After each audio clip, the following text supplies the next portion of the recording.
गांधी परिवार इससे पहले भी अमेठी रायबरेली सीटें हारा है। इंदिरा जी भी हारी, संजय गांधी भी हारे, और हारने के बाद सीट छोड़ी पहली बार कि भाई वो स्मृति ईरानी जी से लड़ने की हिम्मत न कर पाए, कह रहे मोदी जी से लड़ लेंगे।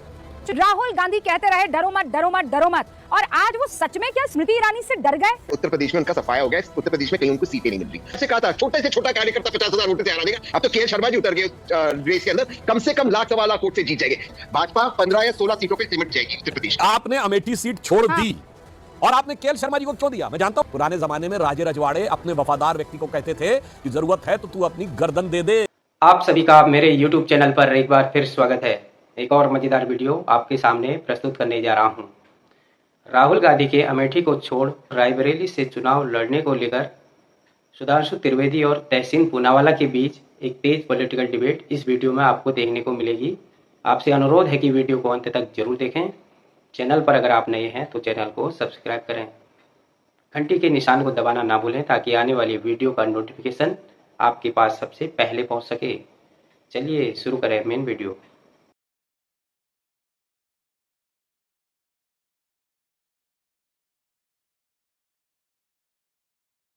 राहुल गांधी के तमाम जो पसंद करने वाले या उनको मानने वाले लोग हैं वो ये कह रहे हैं कि आप लोगों को उन्होंने कहते ना फंसा दिया।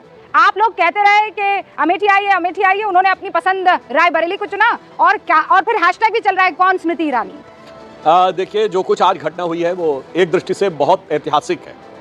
गांधी परिवार इससे पहले भी अमेठी रायबरेली सीटें हारा है। इंदिरा जी भी हारी, संजय गांधी भी हारे, और हारने के बाद सीट छोड़ी पहली बार ऐसा हुआ है कि गांधी परिवार का कोई सदस्य सीट हारा और उसके बाद उसने अगली बार सीट छोड़ दी। दूसरी बार, पहली बार ऐसा हुआ है कि गांधी परिवार का कोई सदस्य राजनीति में आया और अगले चुनाव में उसने चुनाव नहीं लड़ा। मैं प्रियंका गांधी की बात कर रहा हूं। इससे पहले कभी भी ऐसा नहीं हुआ कि अगर पार्टी में कोई पद धारण किया तो अगले चुनाव में जरूर वो चुनाव लड़ा। तो ये दोनों घटनाएं ऐतिहासिक हैं। और अब बहुत बिल्कुल जो बोलते थे राहुल गांधी जी ना, दूध का दूध पानी का पानी हो जाएगा, तो मैं साफ कहना चाहता हूं दूध का दूध पानी का पानी, मट्ठे का मट्ठा, रायते का रायता हो गया है कि भाई वो स्मृति ईरानी जी से लड़ने की हिम्मत न कर पाए, कह रहे मोदी जी से लड़ लेंगे। यानी साफ उन्होंने देखा, एक तीर से दो शिकार किए। अपने लिए अपेक्षाकृत सुरक्षित, जो मैं नहीं मानता हूं कि रायबरेली उनके लिए कोई सुरक्षित है, मम्मी की कॉन्स्टिट्यूएंसी चुन ली। और प्रियंका जी के लिए मैं कहना चाहता हूं कि उन्होंने नारा दिया था लड़की हूं लड़ सकती हूं। अब कांग्रेस का नारा हो गया प्रियंका जी के लिए लड़की हूं इसलिए नहीं लड़ सकती हूं, और वो लड़का है इसलिए लड़ सकता है। तो अब उत्तर प्रदेश को यदि देखें तो जब राहुल गांधी जी चुनाव लड़ने की हिम्मत नहीं कर पाए, उधर अखिलेश यादव जी कन्नौज में अपने भाई को जिताने की स्थिति में नहीं है। वो कह रहे हैं जब तक खुद अखिलेश जी नहीं लड़ेंगे तब तक नहीं जीतेंगे। तो कन्नौज और अमेठी मैं अखिलेश यादव पर आऊंगी। राहुल गांधी कहते रहे डरो मत डरो मत डरो मत, और आज वो सच में क्या स्मृति ईरानी से डर गए? अपनी हार से डर गए कि उन्होंने सबसे सेफ सीट, मां की सीट रायबरेली चुनी।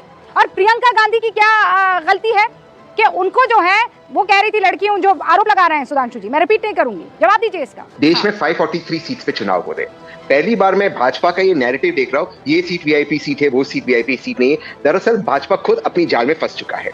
भाजपा सारा कॉन्सेंट्रेशन अमेठी और रायबरेली पर कर रहा है। उत्तर प्रदेश में उनका सफाया हो गया। उत्तर प्रदेश में कहीं उनको सीटें नहीं मिल रही। इससे बड़ा झूठ हमने नहीं सुना।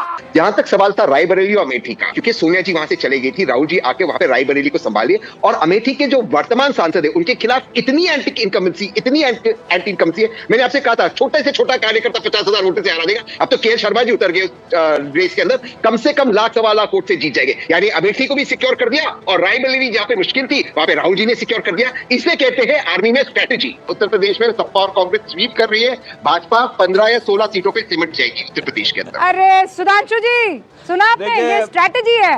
आप लोग इसे तोड़ नहीं पाए। देखिए रुबिका जी, तहसीन भाई युवा नेता हैं और अच्छे बुद्धिमान नेता हैं, तो मैं इनकी इज्जत करता हूं। मगर इस समय क्या करें साहब, आपने वो आपने तर्क दिया है कि अद्भुत अपूर्व तर्क। अगर यह हकीकत होती तो जैसे अभी दिनेश प्रताप सिंह जी कह रहे थे, सोनिया जी आज गई थी ना राहुल जी के नामांकन में, अगर जो आप कह रहे हैं उस बात में दम होती तो जैसे राज्यसभा में एक दिन नामांकन के लिए जाना पड़ा सोनिया जी को, तो बस रायबरेली में आती, एक दिन नामांकन करती, उसके बाद आने की जरूरत ही नहीं थी, जीत जाती। मगर सोनिया जी लड़ने की हिम्मत नहीं कर पाई, इसका अर्थ हो गया उनका स्वास्थ्य। मैं स्वास्थ्य पे टिप्पणी नहीं कर रहा हूं, इसका मतलब उन्हें समझ में आ गया खाली नामांकन भर के नहीं हो सकता। तो साहब आप खुद समझ लीजिए स्थिति क्या है। समझ रहे हो? यहां पर मैं पुनः कह रहा हूं कि आपने अमेठी सीट छोड़ दी और आपने केएल शर्मा जी को क्यों दिया? मैं जानता हूं केएल शर्मा जी पुराने वफादार हैं, वो भी बड़े मतलब सभ्य और सुलझे हुए व्यक्ति हैं, मैं व्यक्तिगत रूप से भी जानता था, मगर क्या है, पुराने जमाने में राजे रजवाड़े अपने वफादार व्यक्ति को कहते थे कि जरूरत है तो तू अपनी गर्दन दे दे। तो उन्होंने अपने वफादार व्यक्ति को कह दिया कि भाई तुम कुर्बान होने के लिए तैयार हो जाओ हमारे लिए। और सुनिए तहसील भाई, तो केएल शर्मा जी के नामांकन में कोई कांग्रेस का नेता दिखा क्यों नहीं?